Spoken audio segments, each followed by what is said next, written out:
Welcome back to the channel. This is Modulated Music. Today, I'm going to discuss my NiftyKeyz quad poly modular setup. I don't know exactly how to explain it or describe it, but basically it is a polysynth setup that I've set using modular modules and put it in a NiftyKeyz, which has a lot of great functions, to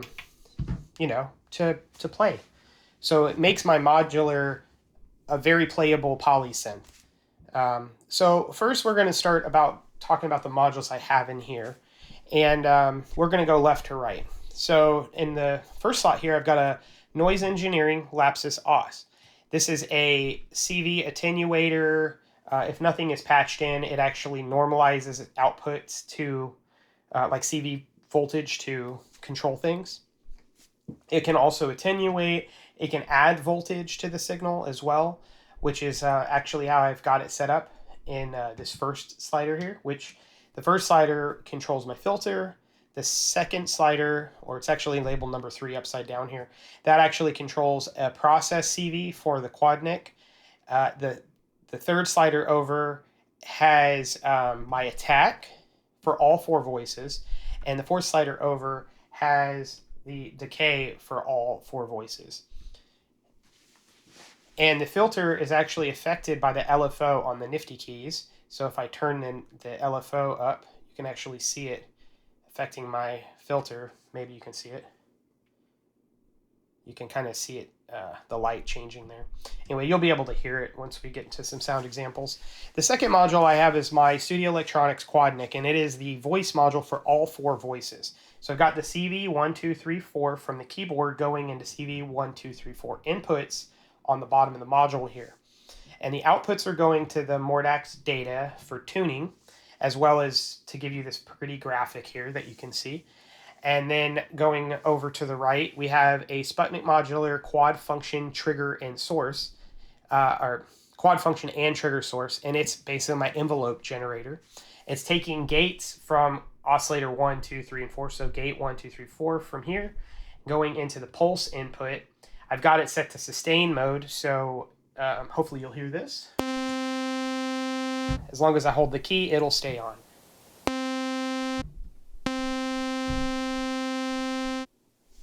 The next module over is the Quad VCF VCA, and that is my VCF, and it's kind of an LPG VCF, so it has no resonance.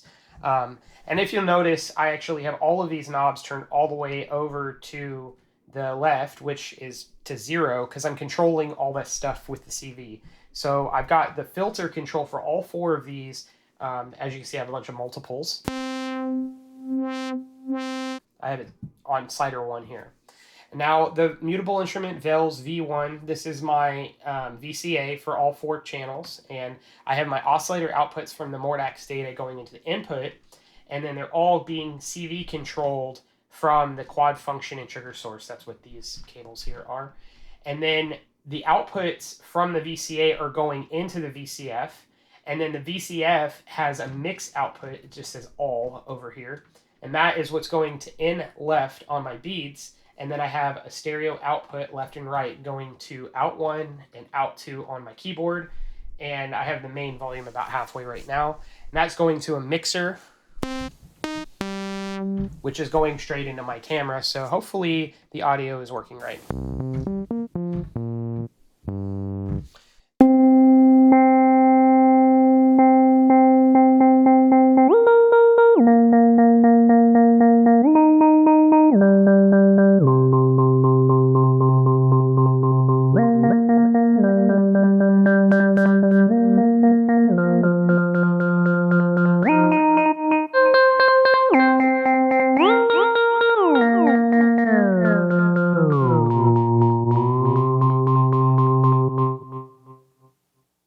So now I want to go ahead and start talking about some of these modules and actually how I'm using them, specifically the Quadnic and maybe the beads. And I've kind of explained the Lapsus Os already. So the Quadnic, which you may not be familiar with, is a 4-voice oscillator that is digital, and it uses wavetables. And right now, I've got it set to 1 oscillator. As you can see, the other 3 are showing like flat lines. That's because I haven't turned them up. So if I go to press the oscillator knob, and I can control all of them now that they're all lit. So each one that's lit, that's which one you're controlling. So if I turn them down and turn them up, you'll see that they're all there now. And the level actually is a drive as well. So if I go beyond 12 o'clock position, you'll see that it kind of flattens the waveforms.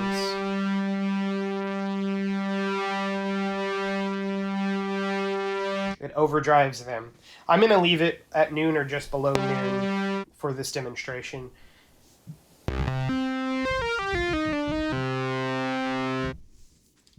Continuing with the functions of the Quadnic, right now I have it in kind of what they call master tune mode.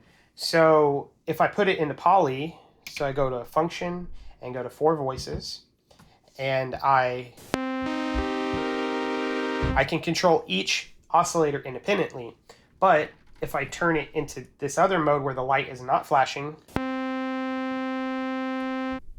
and I put it back into single voice so it plays all 4 at the same time.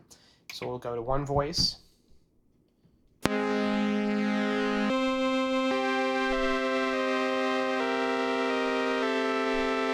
The tuning of each of the oscillators will follow whatever the chord is set to.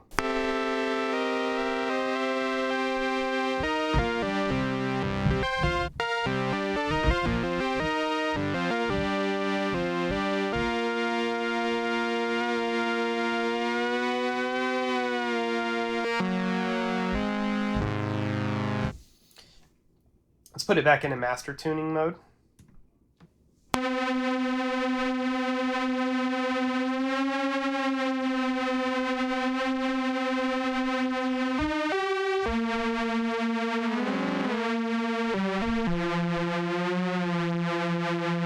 It appears that the tuning has actually gone out, so I'll show you the tuning process here. Try to do it as quickly as possible. So we'll go to my tuner. I'll go to channel 1, and let's put it in 4 voice mode. Function 4 voice. So I'm turning the filter down so it's not so loud.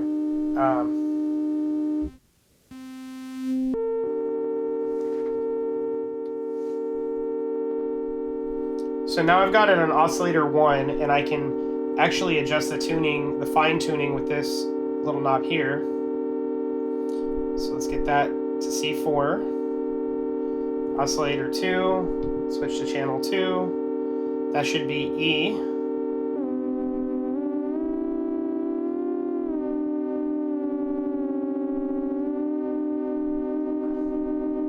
Or D sharp, actually. Oscillator 3.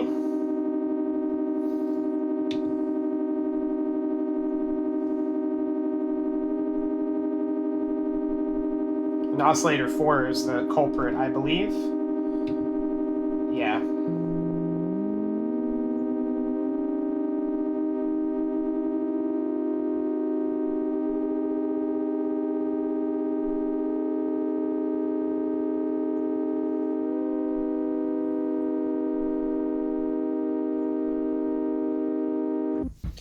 It's worth noting that every time you turn the Quadnic on, you have to go through that procedure to tune everything.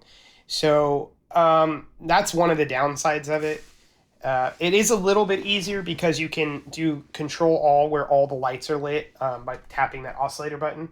And you can do the level all at once. And you can also do the pitch and tune and get it close. But it is not going to be perfect. You have to hand tune it. Now if I go back to 1 voice. All right, we'll continue talking about the other knobs. The chord knob, when you're in like this tuning mode, it'll actually give you spread.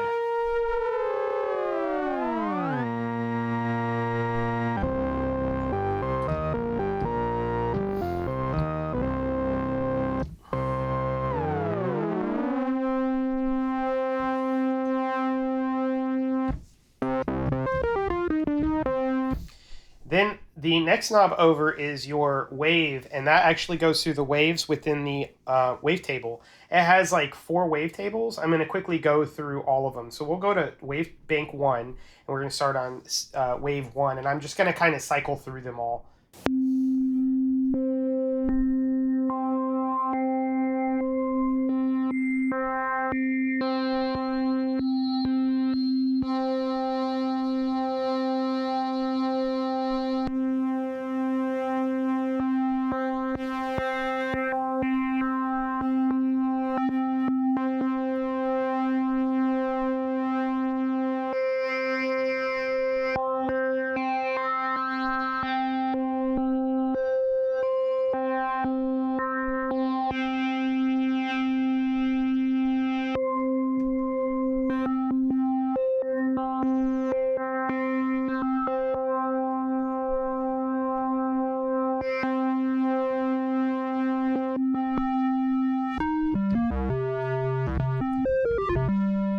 Okay, so now I've got a nice square wave here.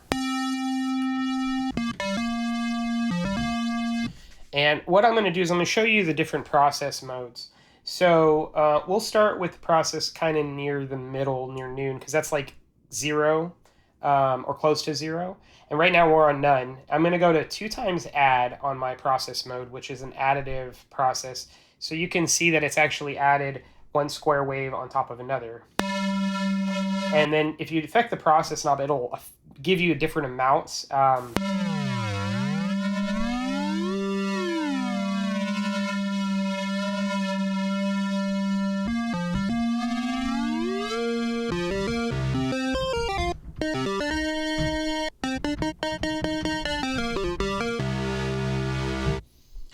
then we'll continue going through. We'll go to the 2x multiply.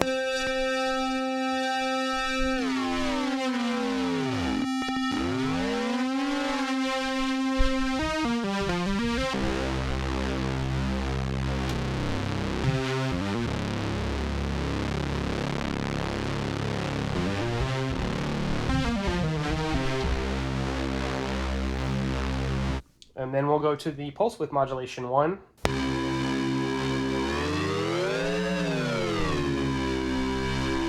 Pulse width modulation 2.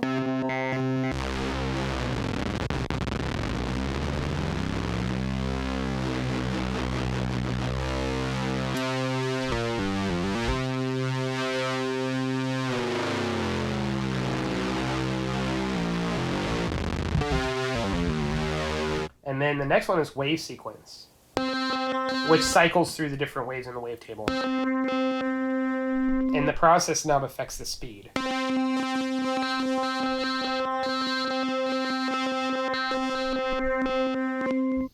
And then the next mode is sync 1.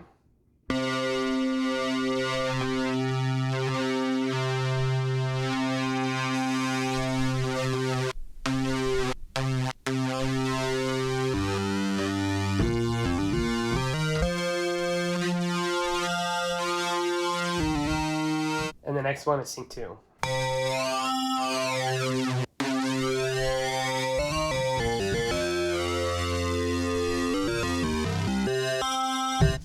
It's also interesting to note for sound design, when I told you you can control each oscillator independently, you can actually control each oscillator independently. So right now I've got them all set to square waves. And I'm going to go to oscillator 4. And I'm going to change it to a sawtooth wave. And on top of that, I'm going to go ahead and I'm going to add some drive. And then I'm going to put it into an additive mode.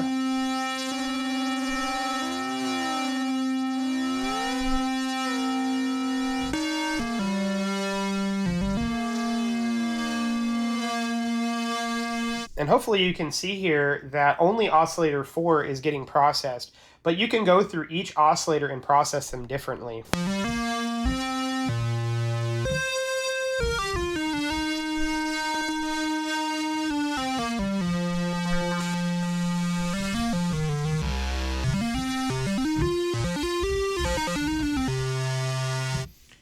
Which is really kind of cool. So we'll go ahead and change it back. Turn off the processing.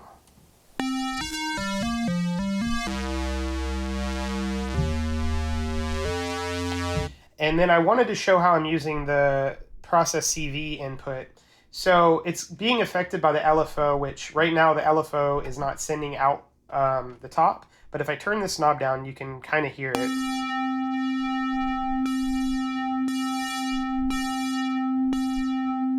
So that's the demonstrate what the LFO is doing. It's a sharp tooth wave, I think. I can affect the rate with the rate knob.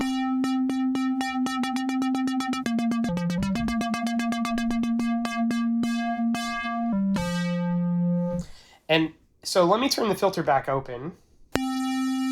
And now I'm going to turn up my process CV for the, I'll do the multiply mode. So I'll turn it.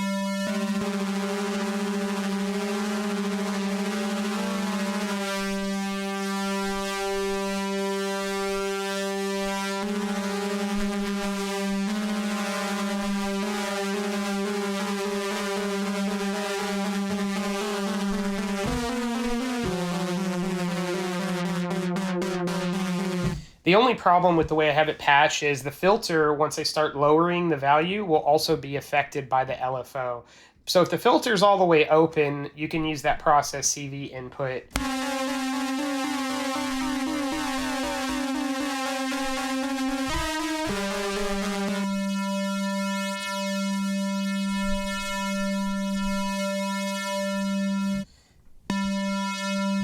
And that will allow you to modify the process that the process CV is doing using the LFO and the NiftyKeyz, which is pretty cool.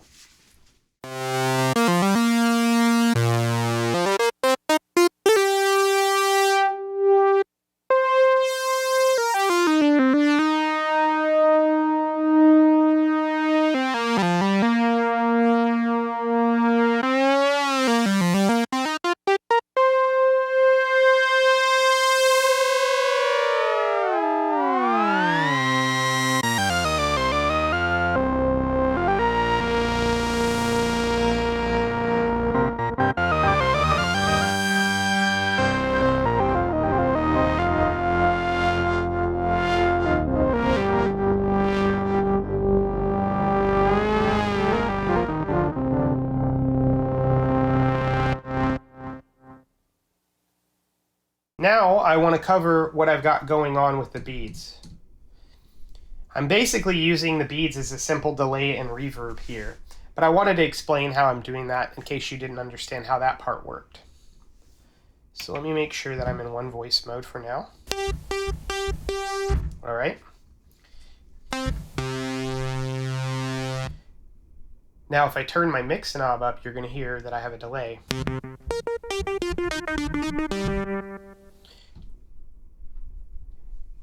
The shape knob affects the type of delay you get. So the more clean delay is going to be like your square wave.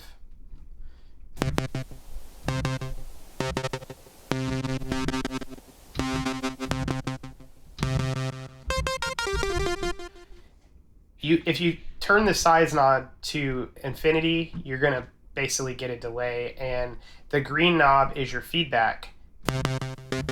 You can get a feedback loop at high settings. And the mix is how much, the little orange cloud is how much mix. The density is like a macro time knob. So it controls like the major time, or whether it's uniform or not. And your minor time knob is actually your time.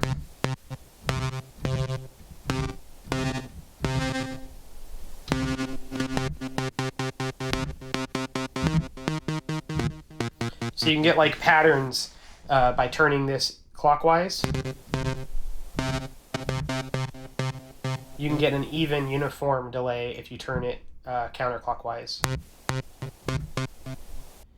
The knob that controls the attenuation of the freeze actually acts as a filter with nothing patched in. So if you turn it counterclockwise, it acts as a low-pass filter for the delay. And if you turn it clockwise, it acts as a high-pass filter. You can also get a pitch delay with the pitch knob.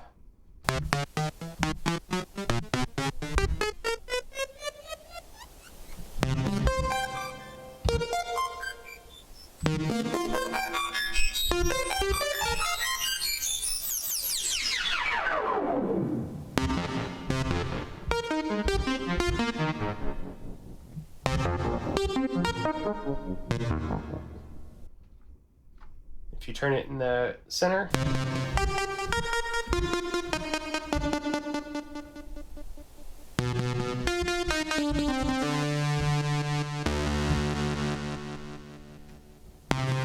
and then the red is the reverb, obviously. And that is affected by the color.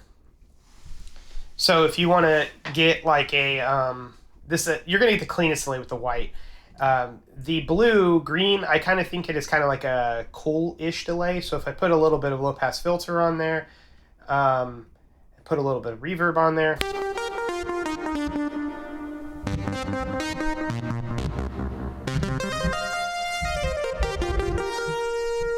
The other thing I've got here is my seed input is patched with the clock coming out of the NiftyKeyz, so I can adjust the delay.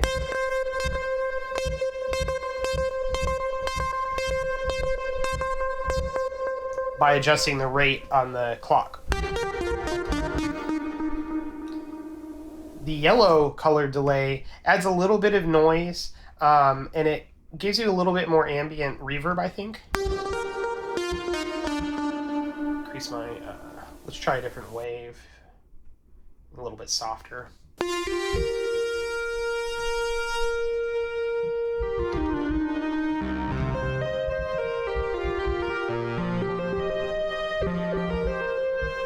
Go to 4-voice mode.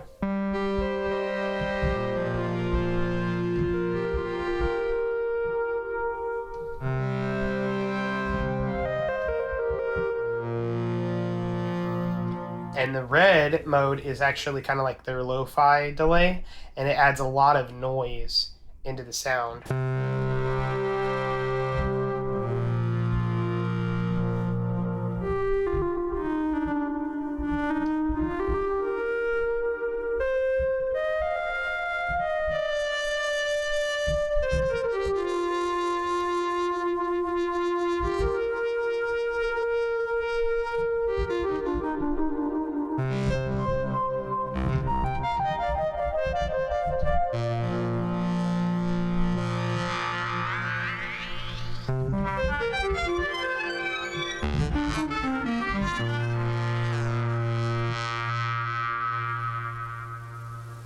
You can get some crazy stuff with the beads.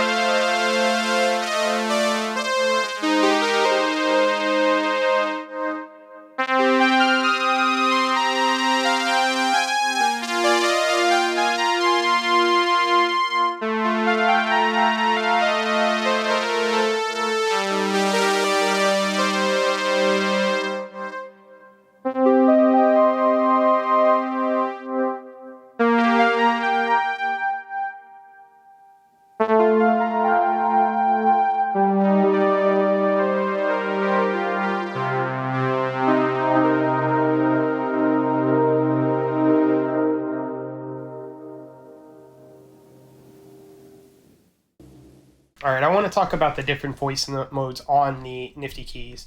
So we're going to go to, I don't know, square. Let's do like a square wave again. Make it dry.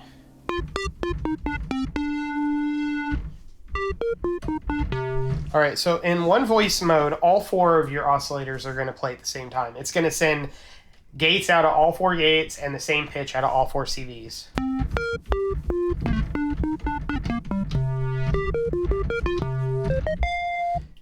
This mode is really nice. I'm going to turn back to a clean.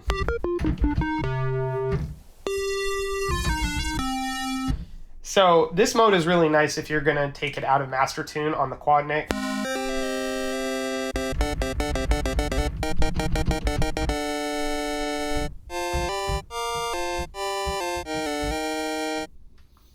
But if I want to play in the regular tuning mode, oh, I got it out of tune again. Let's go back.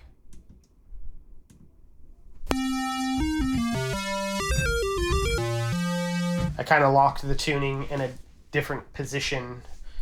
So now we'll go to voice mode 2. In voice mode 2, you're going to see oscillator 1 and oscillator 3 play with the first note. You can see it here. And if you play second note, oscillator 2 and 4 are going to go. And as you play additional notes, it's going to rob the lower notes, basically, or the previous notes. So we'll start low. And you hear that bottom note drop out. So it's kind of like a duophonic note mode.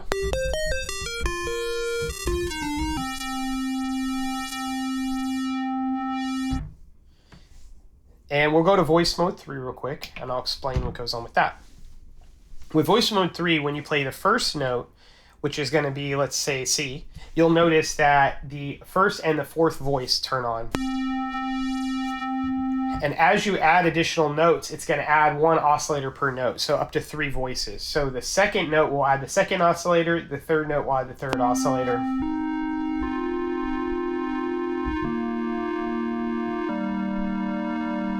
It's pretty interesting. If you only have 3 oscillators in your case, it's a really neat way to do it. And then 4 voice, obviously, is 1 oscillator per note.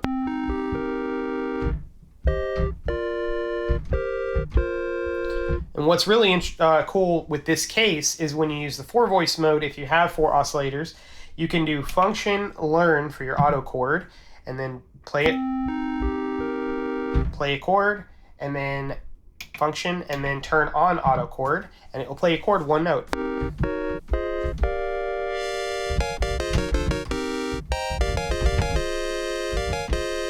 And if you add in the ARP, it'll play that chord in an ARP.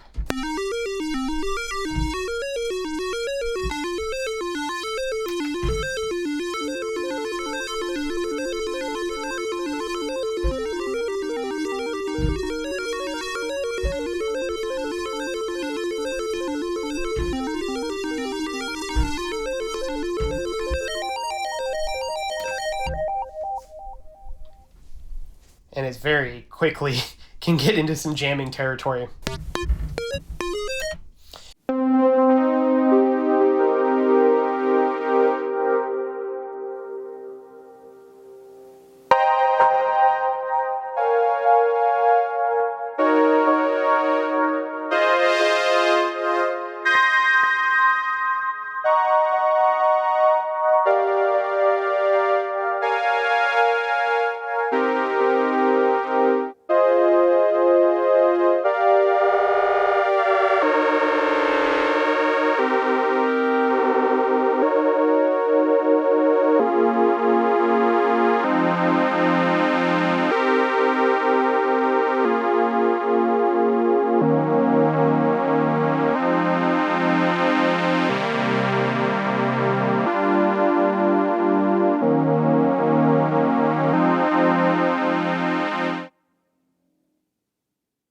So while we're here, I'm going to turn the auto chord off. You understand how that works. We'll talk about the different ARP modes. So right now, I have function up on my ARP.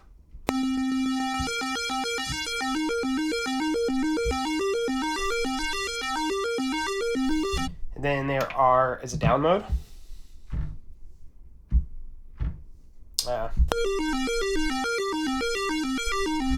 Then there is an up-down mode. Random.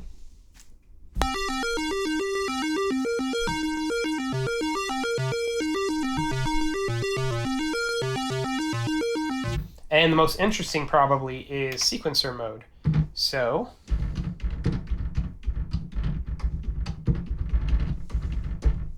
just random nonsense, but it'll follow that pattern I just played in.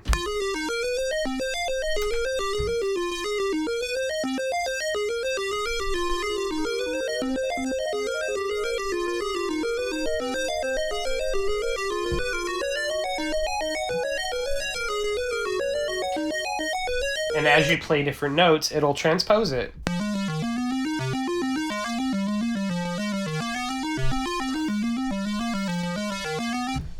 Now, let's combine the split mode, which I haven't shown you, but we're going to show you now, with the arpeggio. So I've got to do a couple of things to set this up. So we're going to do function, and we're going to do split. And what that's going to do is it's going to make a split point right here in middle C. Everything below this is going to be one set of voices. Everything above is going to be a different set of voices. So now I want to go to 2-voice mode. What that is going to do is it's going to... the first 2 voices are going to be at the bottom.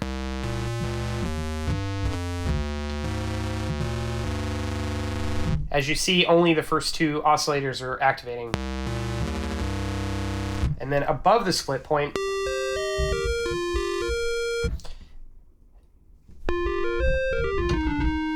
all right, so now if I go to function and I turn off, deactivate voice 1 and voice 2 from the arpeggio, so now I can turn ARP mode on, I can play some notes down here, and I can do an arpeggio.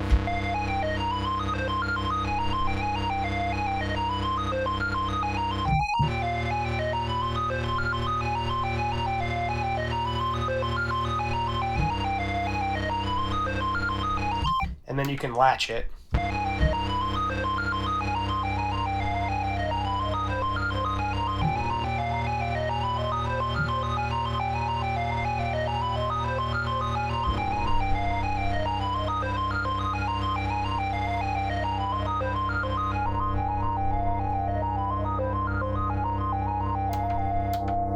It's pretty cool.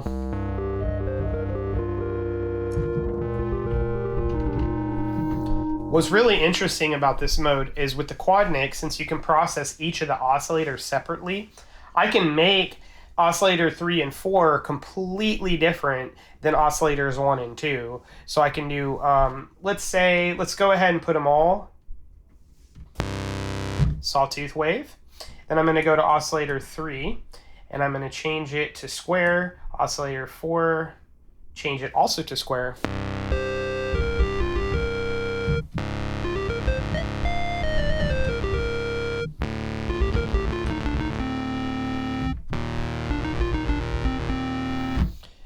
But the only thing here with the way I have it patched is they're all controlled by the same filter. So that is one of the downsides.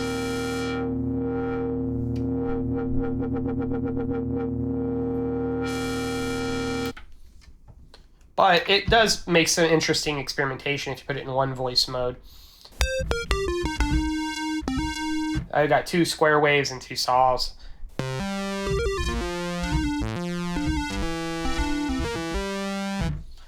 So that's pretty cool. I'm turning split off, and I'm going to go back into 4-voice. And if I go back to control all on my oscillators, and I can make them all sawtooths.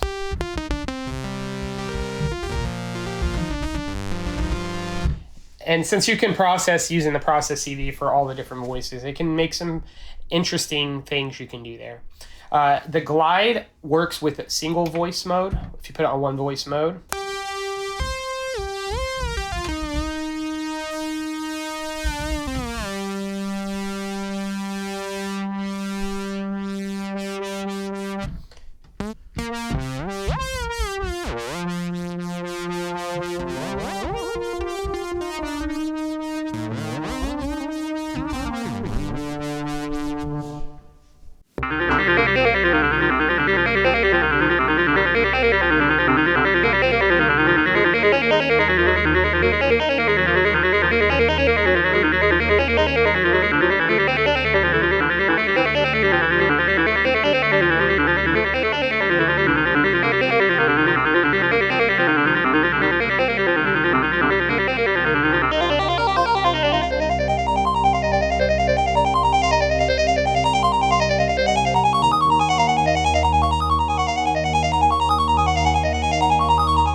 really like this system. I think this kind of fit what I wanted quite well. I've been wanting a good polysynth, but I like an analog polysynth, and I don't want to spend a lot of money on, you know, the kind of money that those things fetch. This gave me, with modules I already have, it gave me a polysynth. These are modules I've been trading, collecting for a while now. The Quadnic and the Sputnik modular ones, Lapsus Oz, these were all modules I already had. The data as well. The data is very useful because, you know, it can do the tuning, and I can watch the waveforms and see what's going on. It gives me a lot better understanding of how the patch is working. The beads was something I recently added, and I love the combination of the beads with this system. Even though I use it very simply most of the time, I think it sounds fantastic. It's one of the better modules for this purpose because it gives me a nice reverb and it gives me a nice delay, and I can modify the delay to get like a clock delay or however I want to use it, and that's super, super nice. So I think that's pretty much it. I've kind of covered everything that's going on here for the most part. I mean, there's a little bit more, but I mean, there's plenty of videos that cover the NiftyKeyz really well, as well as the beads. And you can go look at those videos if you want. I don't personally have any, but hopefully you guys enjoyed hanging out today, and you learned a little bit from this video. And if not, I hope you enjoyed it anyways. If you did enjoy it, please like and subscribe to the channel. I'm going to continue to try and post a video, hopefully like a video a week, now that my work has slowed down. We will see if I can continue that. But I do enjoy making this content, and I hope you guys enjoy watching it. I guess until next time, I'll catch you in the next one.